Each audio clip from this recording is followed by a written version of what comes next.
Welcome to the Rising Entrepreneurs Podcast, where we feature top founders and entrepreneurs and their journey. Now, let's get started with the show.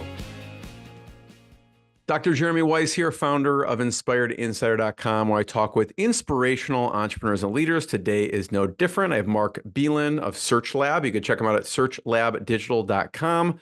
Mark, before I formally introduce you, I always like to point out other episodes of the podcast people should check out. Since this is part of kind of the EO series / agency series, I had Anthony Standifor, How to Start a Beauty Brand from Scratch. That was a really good one. I had Kevin Hundle, Delegate, Elevate, Transform, Unlocking EOS. That was a good one. You're smiling because I know you know these guys. No, we had Giving to Your Best Relationships with Andrea Herrera, and also Leveraging Local Expertise for Worldwide Business Growth with Cameron Heffernan. And I want to give a shout out to Bo Patel.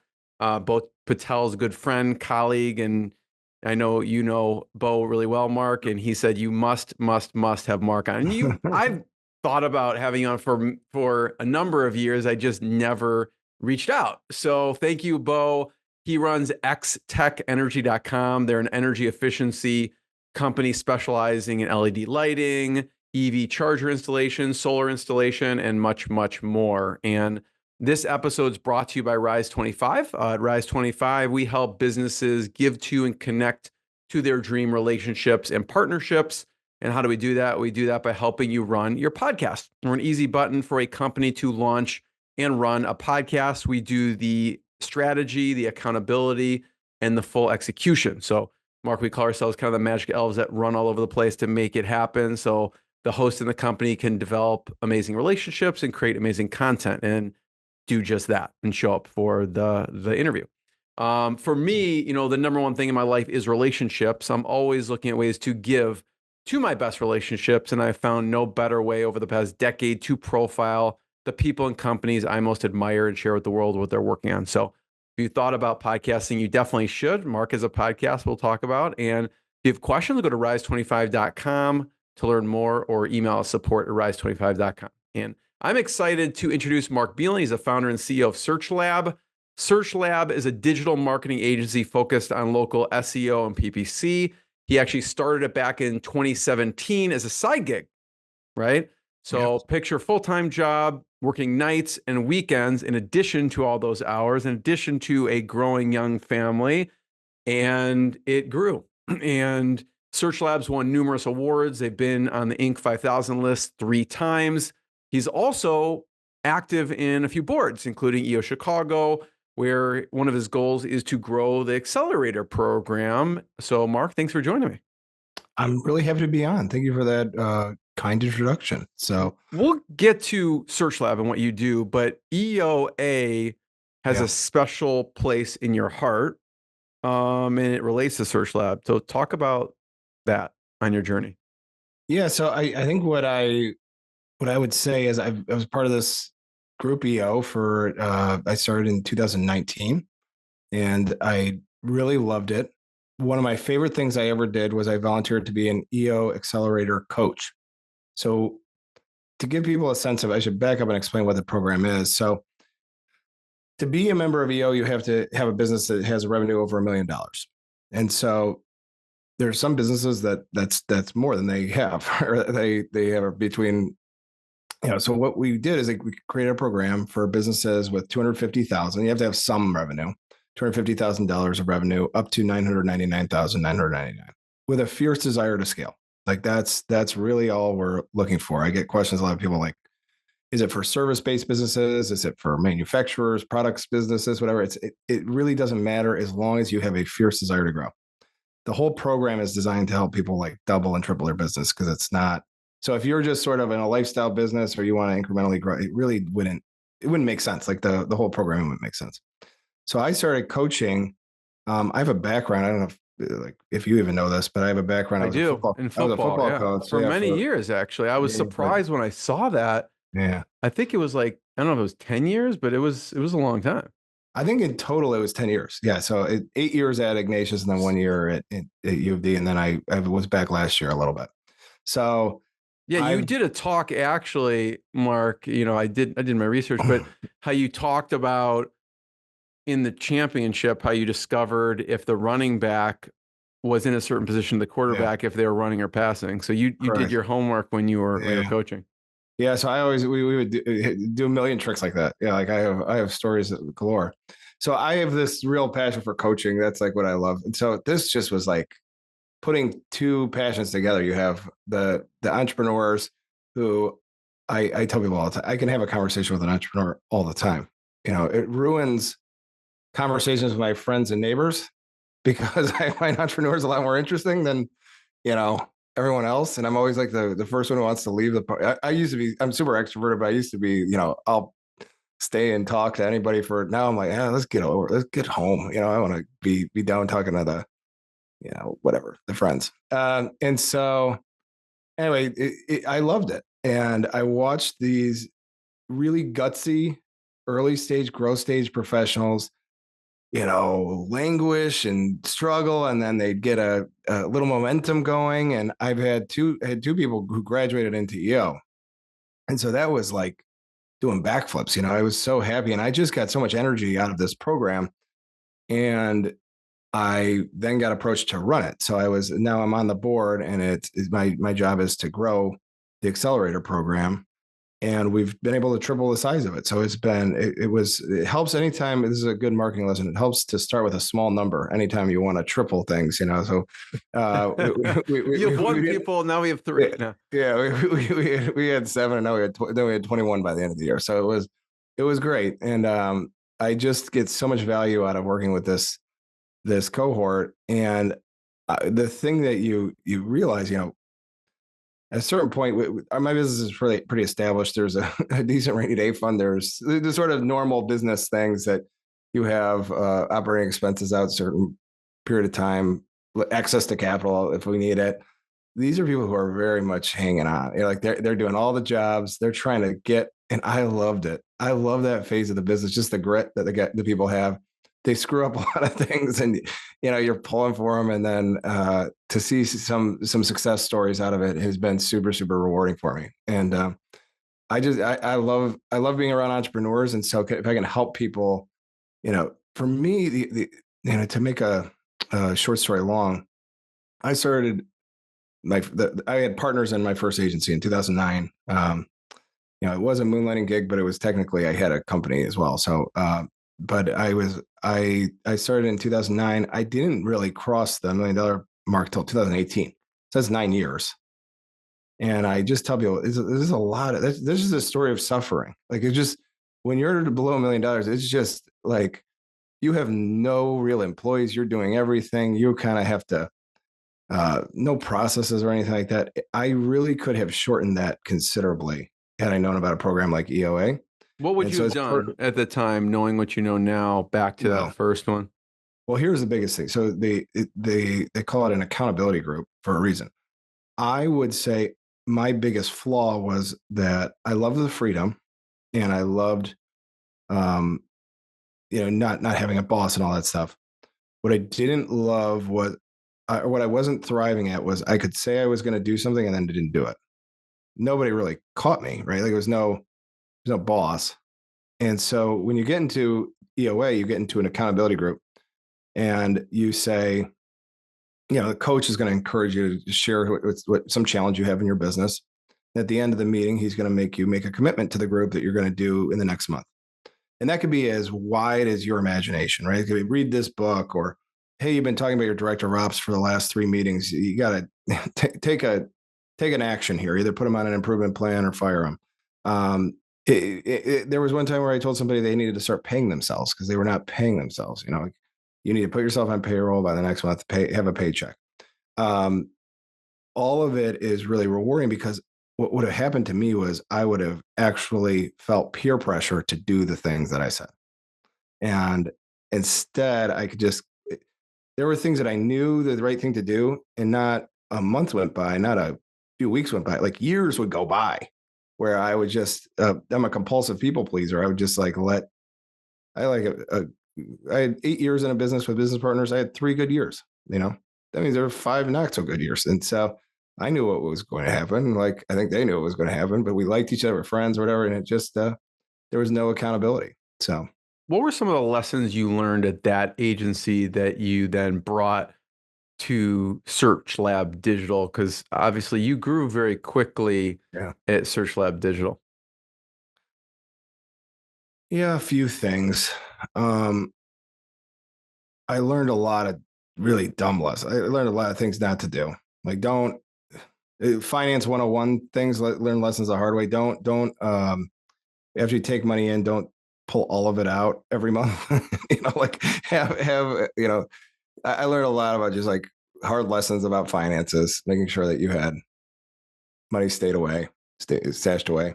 What do Uh, you, when I don't know, for an agency or for the EOA, what kind of reserves do you recommend someone have in, like, as far as months go? for me, this is what I would recommend as a coach. I think they call it core capital. I think you should have 2 months of expenses saved and no debt. And if you have no debt and 2 months of expenses, you're in pretty good shape. And you probably should have access to a line of credit if you're able to. Um, and particularly that applies to agencies like mine. I think it's more valuable advice. People who are in different kinds of businesses that may not work. Like I see people who sell products. They need to juice their line of credit all the time. But for people who are in professional services agency, I think 2 months of expenses and no debt is a good rule of thumb. And I think at that point you can become more opportunistic.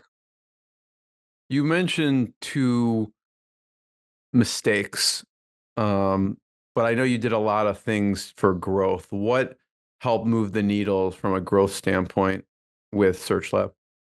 So there's multiple stories here. I think there's like three phases. At the beginning stages, we were, and this is what I did in my first agency, Evolving. So we just kind of continued the same blueprint. I started doing this in 2007, and so there was this thing that was happening where people were leaving print media and finding digital media. And it was such an easy sell, right? You would go spend a third of what you're spending with the freaking, yellow pages with me, and I'll give you a much better return. And we could really, there was 2007, there were few enough people in here where you could really make that kind of a promise. Like it was working very well. I knew Um, someone, Mark, that they would take the yellow pages, they'd rip out the page of the person Yeah. with the full page, direct mail the person, totally. and write the offer on there, right? So That's pretty much I mean, that's a more sophisticated playbook, but we were doing the same thing, right? So what we would do though, my hack was I would go to the person who was selling for the yellow pages, right? And I would say, look, you got relationships, but you don't got a product anymore. I've got a product. I could use a few more relationships. So we paid a lot of commission to print yellow pages in particular, but print media folks to convert them over. So that was really that's great. smart. That worked really well. At the same time, I was doing an amazing amount of like just hustling. I would just go to networking things. I would, go to every cocktail hour I could. I tried to make friends. I tried to establish a reputation in Chicago mainly. And what that allowed me to do, I had set up like a pretty sophisticated referral program with IT companies and web developers and uh, design folks. And it was a lot of striking out. But then if you hit, it was all upside. So it was great. And it was kind of a fun way to grow too. I liked it. You got to talk to people a lot and learn from them. So I kind of got some free advice along the way while I was also growing my business, which was really cool and helpful. So those were kind of the first two things we did. And I kind of equate it to, if you ever see like a rocket go off and then they have to jettison the the thing at a certain point, like just drops off. Well, at a certain point, we became a real company. We had employees and we had, rules and stuff like that, and core values and, um, you know, purpose, cause, and passion for doing what we did. And these yellow page sales reps were not like exactly, ideal fits. They weren't part of the company, right? They were not rubbing elbows with my team. We're in the trenches doing all this stuff. And at a certain point, what we realized is we bought this book of business, and that was it. It was over, So now we're still paying the commission, but my people kind of own the relationship. There's a cultural divide between the rank and file and those people. And so it really became, okay, it's time to pivot and become a real business. And at that point, we got scary. We went and really what I started to do was attend conferences, speak at conferences, and then hire people who were really good at conferences. And so once we did that, it went crazy. Like really, as soon as we hired Greg Gifford, and I was going to say, Greg Gifford's everywhere. Yeah, as soon as we hired Greg in the December 2019, it went crazy, and then we were growing really fast, and then boom, COVID hits. There were no conferences, so that stunk. But hired Greg, hired Mark, who was a PPC Heroes. We hired Mark in 2020. In 2019, he was number one on PPC Heroes list of the most influential people in PPC, and Microsoft's North American Personality of the Year. So there's one more you could win. He said he was one shy of the Triple Crown or something like that.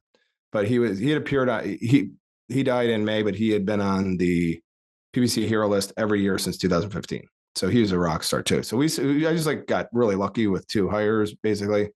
And then the speaking started to take care of itself, and we've grown like 8 times since the hiring of Greg, pretty much. Yeah, I'm so sorry to hear about Mark, and we will touch on that. Yeah. But talk about recruiting for a second, because you said, "Oh, we got lucky," but I'm just doubting that statement. What did you do to recruit over what both dynamic, really smart individuals over to SearchLab? It's funny. This will be a plug for you at some point. So Greg truly was a stroke of luck. Greg's in one category, and then I'm going to tell you why it's a plug for you and for the other 2. In the middle of the night, I had my 3rd baby. So it's just one of those times where it's my turn to get up and feed the crying child. So I was doing that, and I was scrolling through Twitter, and Brittany Muller, who's a very well-known SEO, said, if anybody's looking for a local SEO, Greg Gifford's on the market. Here's his email address. And I was the right amount drowsy and the right amount courageous. And I just said, hey, we do local SEO. You want to talk? And I knew him, I knew how good he was and everything like that. So we talked, and it was sort of a ho-hum conversation. And then the only thing that was interesting was I was speaking at a conference called State of Search, and he was keynoting that same conference. So I said, when I'm in town, will you get lunch with me? And so we got a burger, and legitimately I don't know what his exact start date is, but it felt like from that point on, we've just been working together ever since. It was like, it just clicked like immediately, where what he was really excited about, I was really excited about.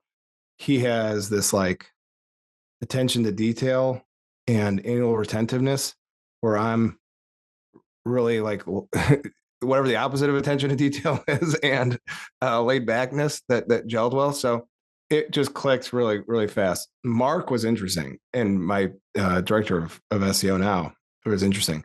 Both of them I met on my podcast. So you had them on.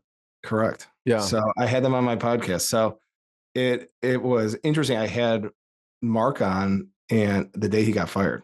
So WordStream is this huge company in PPC. They got acquired by Gannett. It was a horrible acquisition. Then they ran into COVID, did a big layoff. And so I got like an hour before I was supposed to talk to Mark. And this was like one where I can tell you did a lot of research or whatever. I had done a ton of research on Mark because it was a big interview. He'd just come off this huge year. I loved how he blogged too. I thought he was really smart, and he had access to huge data sets. So he had interesting case studies. So about an hour before, Greg messaged me and said, heads up, Mark got laid off, and he may not show. So I was like, all right, well, that's fine. And it was like 5 minutes past the time, and I was like, I guess he's not coming. And then he came on, and I thought he was hilariously funny, and it was the same kind of thing. We just gelled. And so I've had 2 leaders on my team who I met on my podcast, which is funny. And I love it's worked out well. So, I mean, it's another reason you think about podcasts for a number of reasons. Yeah. Name of the game for me is get talented people. It's been a great. We have a number of people, use it for. I mean, obviously building amazing relationships, but that can span with partnerships, clients, and hiring, Totally. in addition to professional, development. But yeah, I mean, I kind of joke around, but I'm not really joking, Mark, when I say like every great relationship for me tracks back to a podcast Mm. episode. And except for my wife, I did not meet her on a podcast, but like John, my business partner, Yeah. through a podcast, some of my mentors through a podcast, indirectly or directly. So I'm with you. I love it. Yeah. You talked about, there's a couple of things you said I want to unpack. You talked about a referral program that worked really well. I'm curious now, do you still have a referral program in place, and how do you run it? We do. It's less of an emphasis now. And so we're my opinion, especially in the early stages, was always, I don't care if I make any money from, sending you business, and I don't care, so I was always comfortable with the other person leading the dance, right? If they wanted 10% kickback, or if they wanted, you know, some edible arrangement, I don't care. Like I was comfortable with them leading the dance, what they wanted. And for me, I was totally fine with, if you sent me business, I was going to make it my life's mission to send you something back, right? Like anything. It was an opportunity. So we diligently kept track of it. Just like you have like a HubSpot or a CRM for prospective new sales. We would have a visual where you could see my referral partners and who's We have been that helping too. me out. Yeah. And if they were helping me out, it was like my life's mission to make sure that I got something back for them. And so it was really this virtuous cycle that worked really well.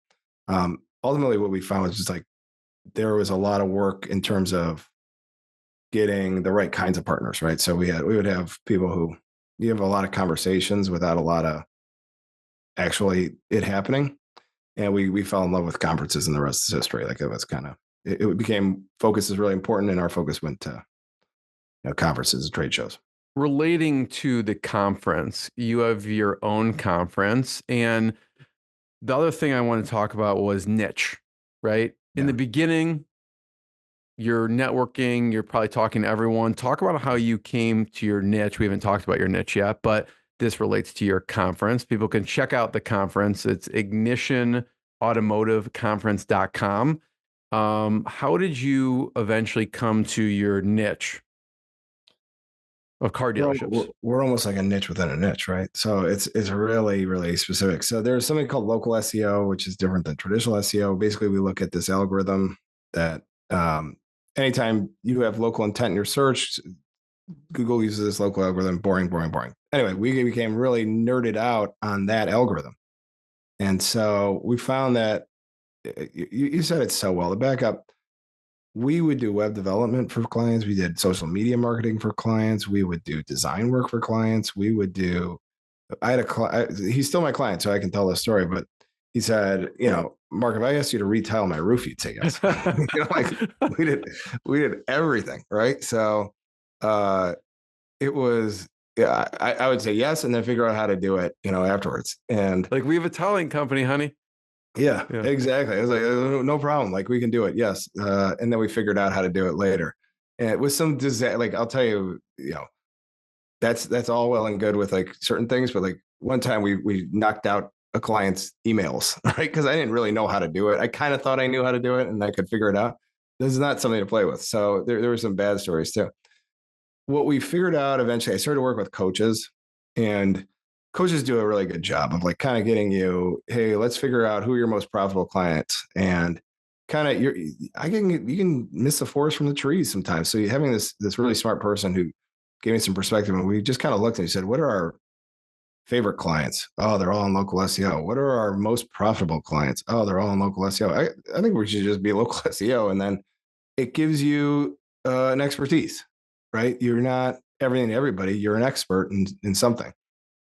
And so you can now make case studies about your local SEO work. You can speak at conferences about your local SEO work. You're more interesting as a personal brand because you have this niche expertise. So we started to do that. That got me starting to speak at conferences. And then I met Greg. The real way with automotive, Greg had already been in it, is the fact of the matter. And so once Greg got on board, we're still a totally, if you're a local SEO type client, doctor, lawyer, tradespeople, we'd love to work with you.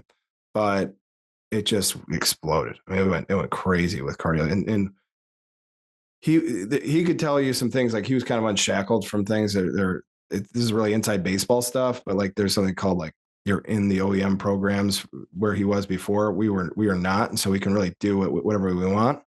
And it really Those are some of like the manufacturing companies. Yeah. So if you're in their programs, there's certain rules you have to follow. You kind of have to take the client. You can't be like, I already have your competitor. I can't work with you. And so as soon as he got in there, automotive took off. And then we have just really talented salespeople who've been in there. Like it just starts to take on a life of its own. What I would say is the focus allowed us to go very fast. And it's very valuable. All it is for your clients. They don't want to, it's annoying to be like, there's a lingo to everything. So when they say, how's my fixed ops doing? You got to know what they're talking about. Or they say like, this is a buy here, pay here store. I got to know what they're talking about. And there's a whole, you got to know the models. You got to know what they're selling. You got to get used to, is this going to sell a bunch of trucks? Is this going to sell a bunch of sedans, whatever it is? And what differentiates the brands. And so we have this expertise. It's really valuable. You mentioned before, I didn't touch on this, but Greg's coming out with a study. We're partners with a company called Places Scout. I think it's going to be the largest local SEO study of its kind ever, where it's going to have like 19,000 dealerships involved, because Places Scout can do that kind of data set at work. And so we'll be able to tell car dealers, here's what the best, websites that are all ranking in the top 10 are doing. Are you doing that? And so it takes on a life of its own, Jeremy. It's like you're 1 minute you're like, oh, I'm so happy we got some car dealer clients. The next, you're an expert if you do it. The other thing that we did that was really big, it was a really big deal, is we won a US Search Award for a car dealer. So in 2021, I think we won for Tom Cadillac Kia and best local SEO campaign. There's a bunch of awards that you can just like pay for. The one that you want in my business is US Search Awards. So it was a big deal when we got that. It reminds me of a story, Mark. I had Dan Zawacki, the lobster man, who's a lobster guy, Dan. And he wanted one of these dealerships as a client, and he walked away with I think it was a Lexus, because he's like, I'll send these to all of your clients, or whatever he said, all of your best clients, and you just give me the brand new Lexus. So I think he did a deal there. That was interesting. But I love what you said about thinking through the most profitable clients. And not only did you niche in like a service with local SEO, but niching in an industry with the car dealerships. What made you decide to start your own conference? I know that's been a great channel and avenue from authority, expertise, and you and Greg have spoken at a lot of conferences. Right. So it's a big undertaking. Why start Ignition Automotive Conference? Yeah. So you've mentioned some US folks. So I know Dan, Kevin Hundall is another one. So part of doing your EOS work is you come up with your purpose, cause, or passion. And so our purpose, cause, and passion is to cultivate long-term mutually beneficial relationships. So it's not to do well for car dealerships. It's not to do well with, but we want to cultivate long-term mutually beneficial relationships. So that's how we view things for our clients, our employees, our vendors, everything else. And so when you think about your purpose, cause, and passion, how can you use that? How do you actually use that as a tactic in your business? You say, is this viable? Like if I was could I go be a debt collector with cultivate long-term mutually beneficial relationships? I don't think so, but I could start a conference, because what that is these are all our friends. Like the people who are speaking here are buddies of ours. We vet them. We know them. They're definitely friends with Greg. The attendees are going to be mostly my clients and prospective clients.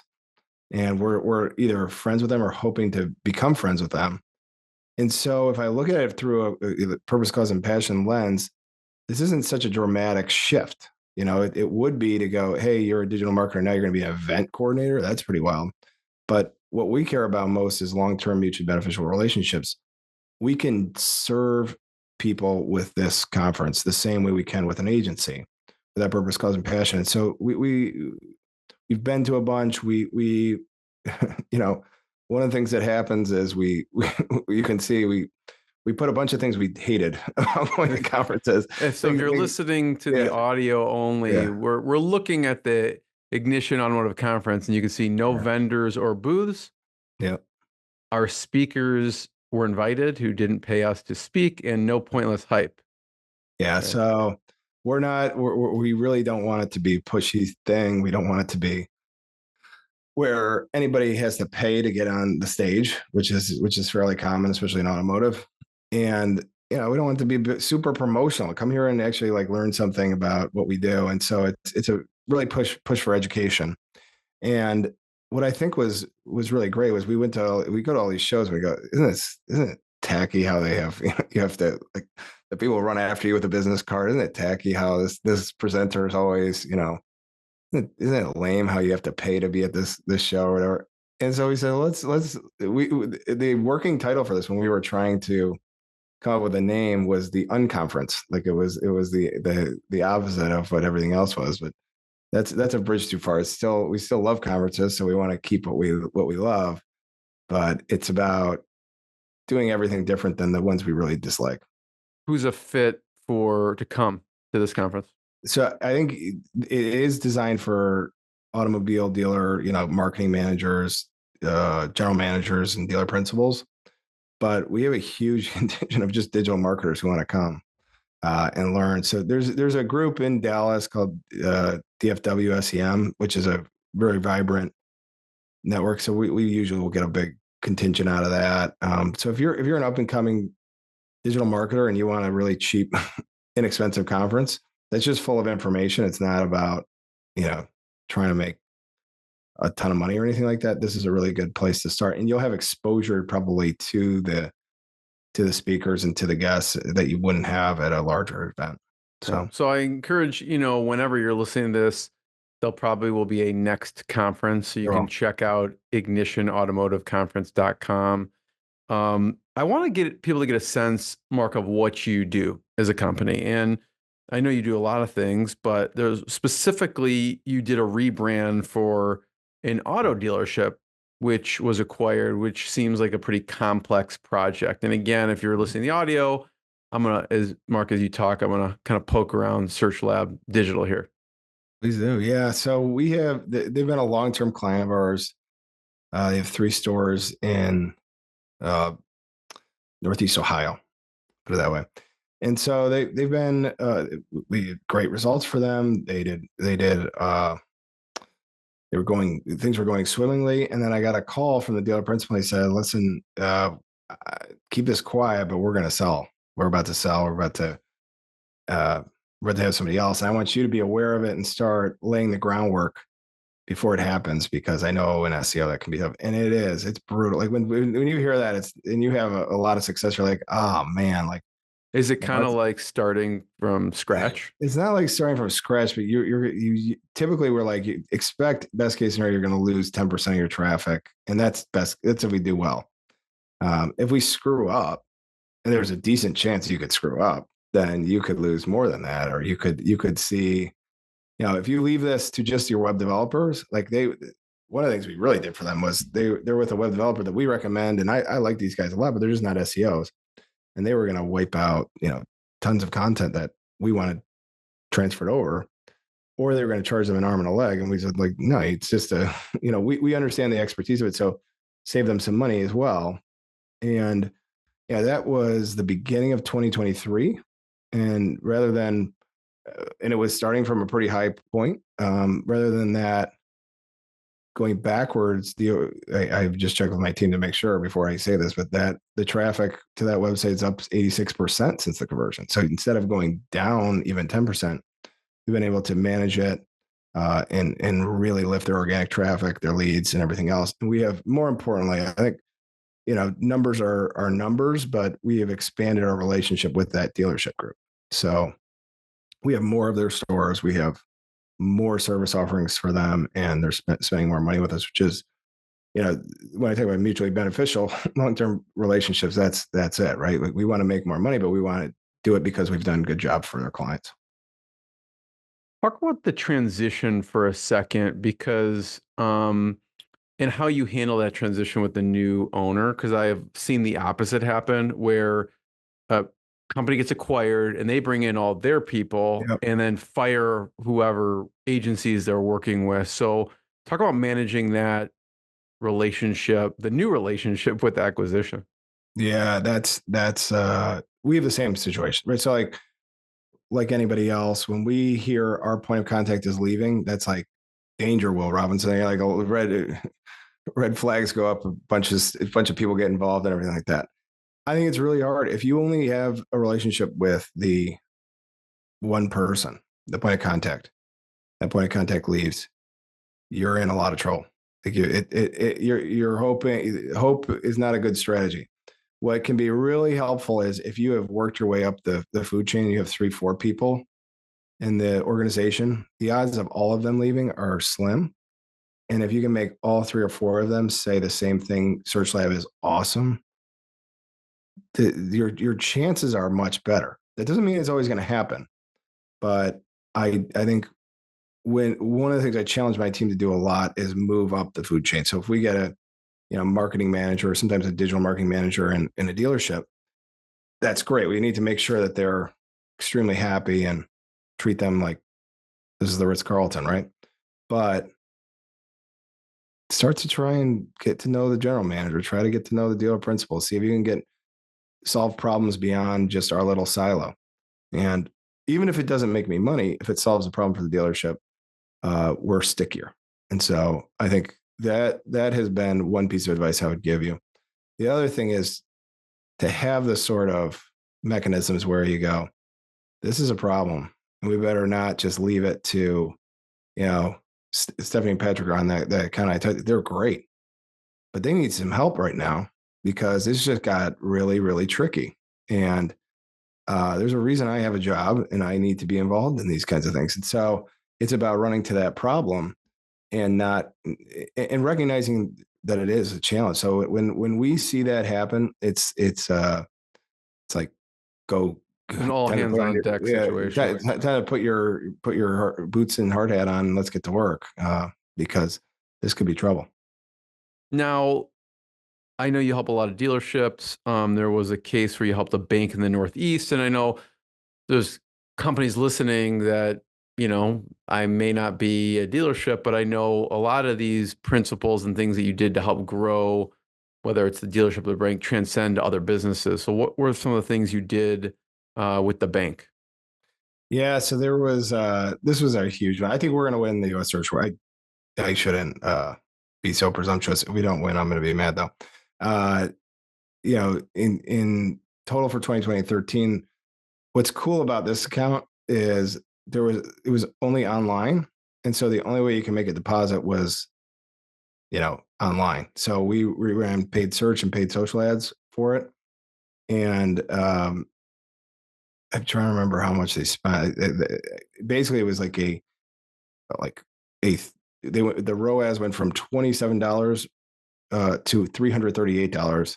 We tracked $89 million of deposits into this account from a bank, from my agency, just doing directly from our work. So not just, hey, you got a qualified lead or you got a contact form, straight money, $89 million bucks. And maybe $100,000 of ad spend or something, maybe a couple $100,000 of ad spend.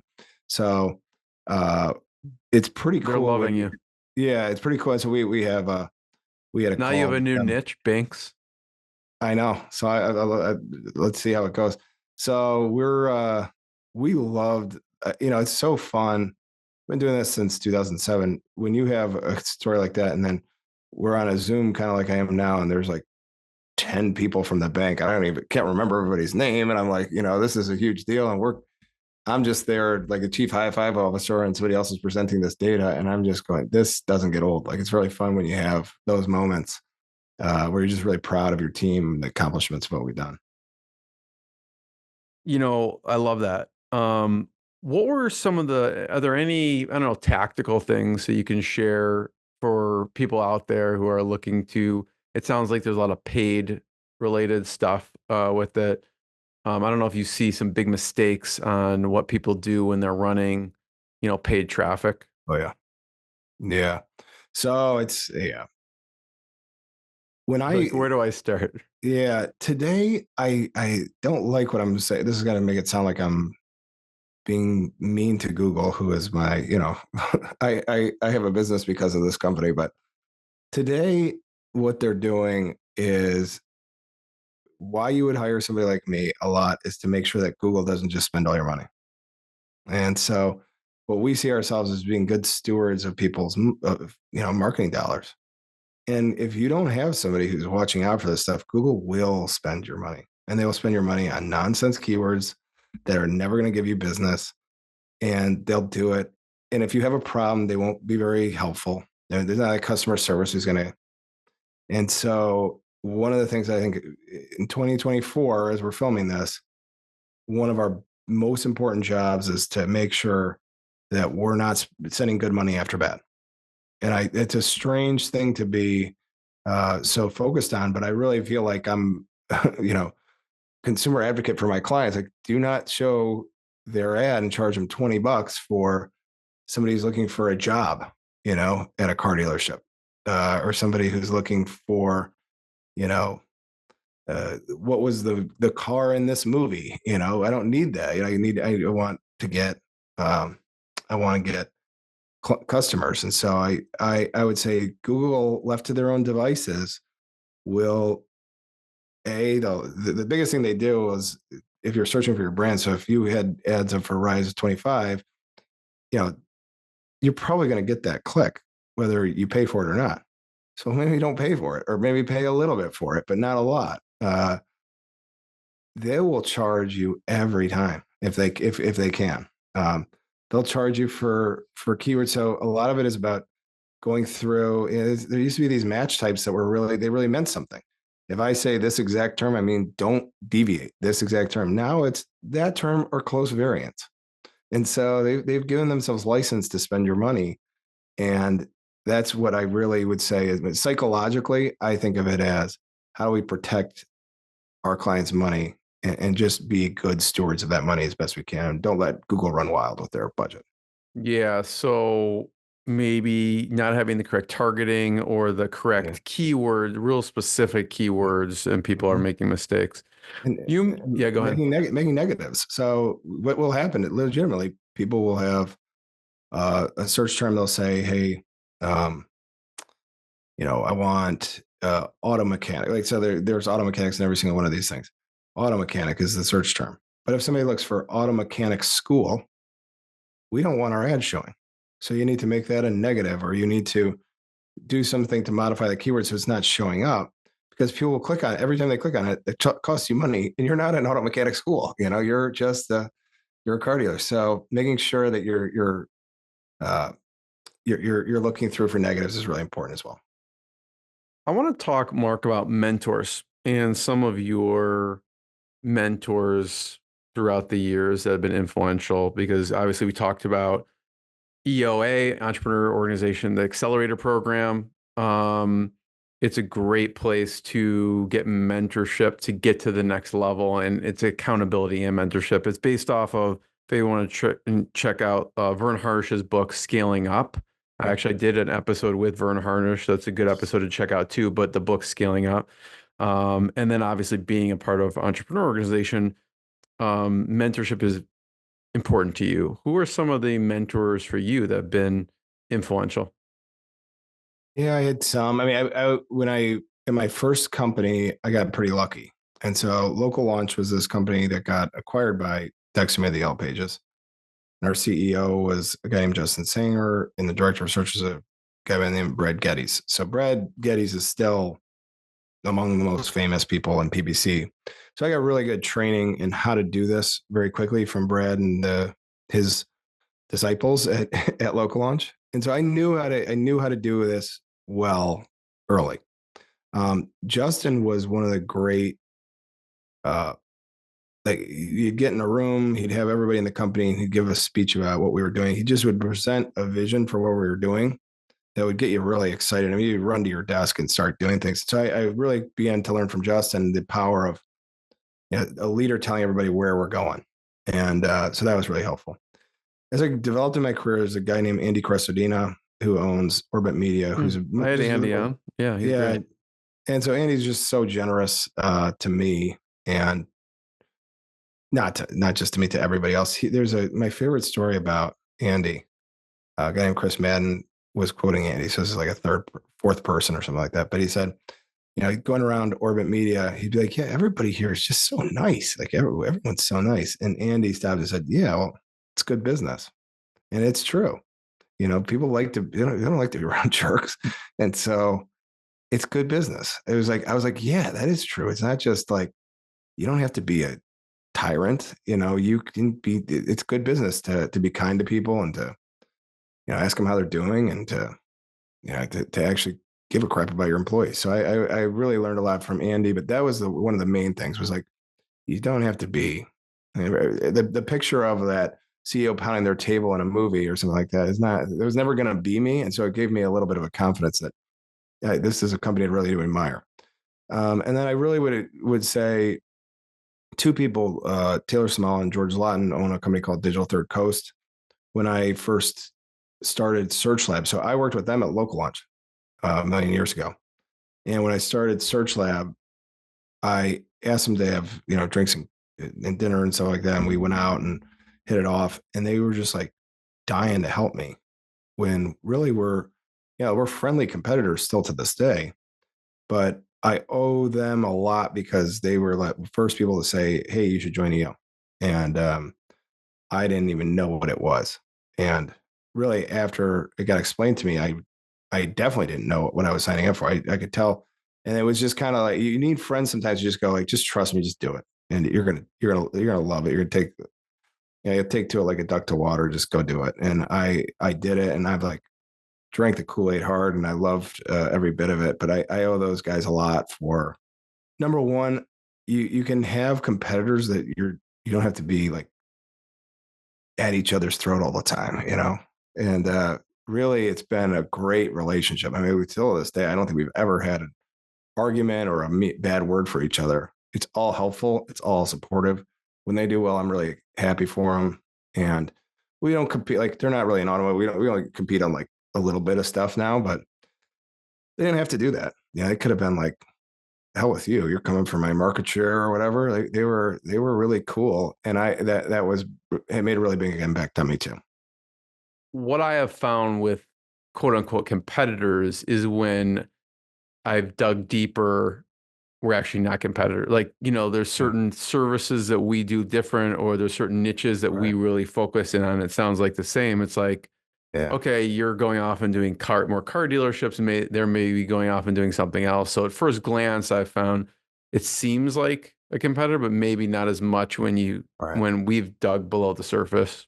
That's so true. Yeah. So I love those guys. It's been really fun. Like I feel badly for people who are in agency life post COVID, because there was this period of time, it was very social, right? Like you would go to work, and then my office, we've talked about my office in Ravenswood.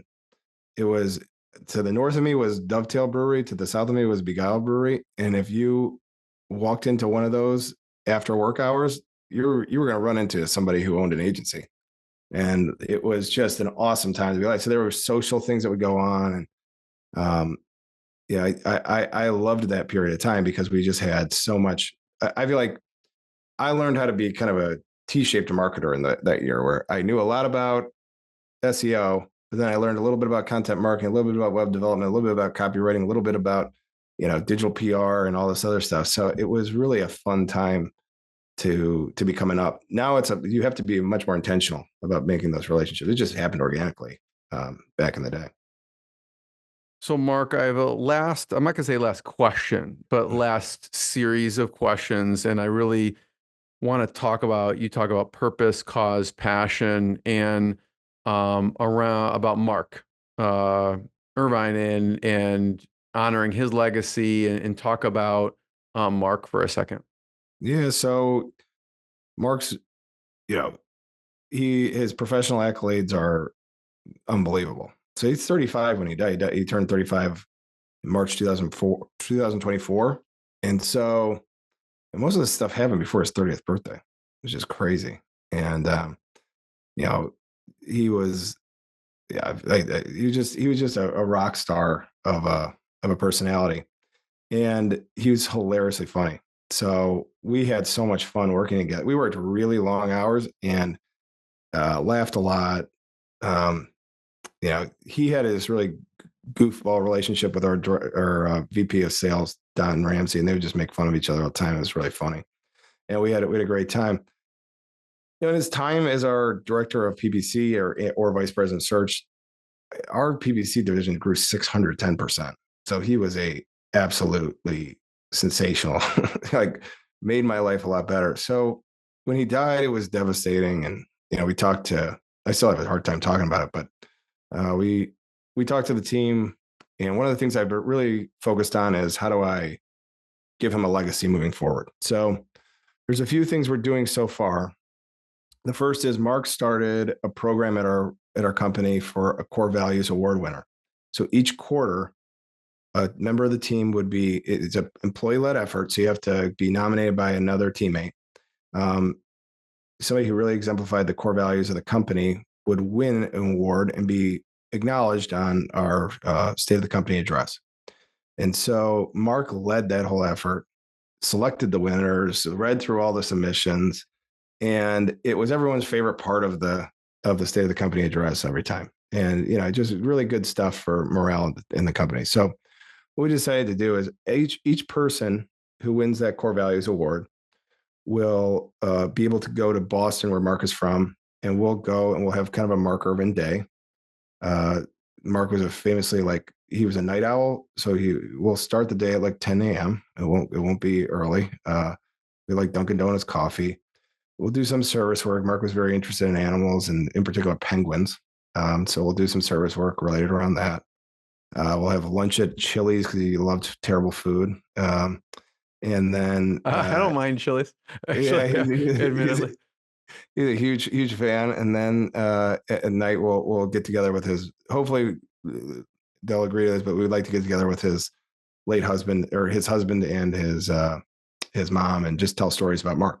And so if you're a new employee to SearchLab, part of your onboarding is to learn about this honor. And of the 4 people who've won that core values award, each one will be nominated. It will be eligible to win the Irvine Award, which will be the highest honor in our company. So that will become a way to really stand out at SearchLab. If you're an Irvine Award winner, that really matters. Like we want that to be something you take with you.